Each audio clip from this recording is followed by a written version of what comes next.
You see, it's silly things like this that I noticed. So you pay a council tax for what? I mean, I'm struggling to figure out what it's being paid for these days. They say street lights, different things like that, but is it really? I thought road tax paid for that.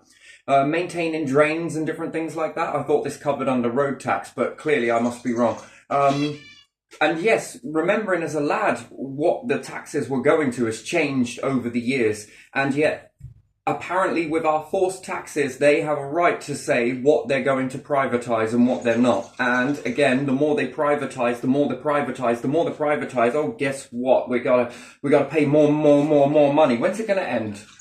When's it gonna end? In a democracy, I like this with the understanding the king's version of what's it called?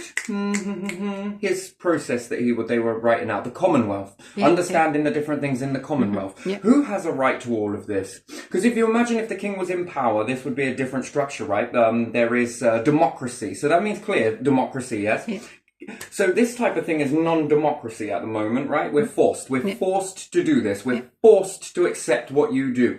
And then this forces us further that we have to pay more tax. So we're not paying highways through council tax, as I believe that we were back in the day. So what this has changed. Now Anglian Water can charge you for rain that hits your house, for it to go into a gutter somewhere, go out into the road somewhere, and then be put into a river.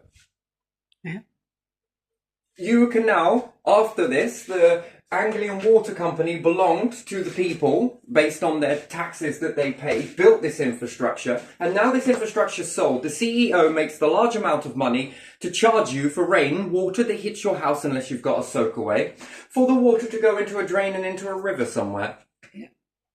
Because apparently they pay for all that infrastructure. I don't think so. You were not doing this. This was already built before. So who was paying for it then? Council tax. So how now can Anglian Water change the goalpost? That's a good And then they can charge you for it. And now this is causing rivers to burst their banks. This is ridiculous. This infrastructure was already in place before Anglian Water Company. And now a CEO is making loads of money. Irresponsibility. There we are. Going to leave it there.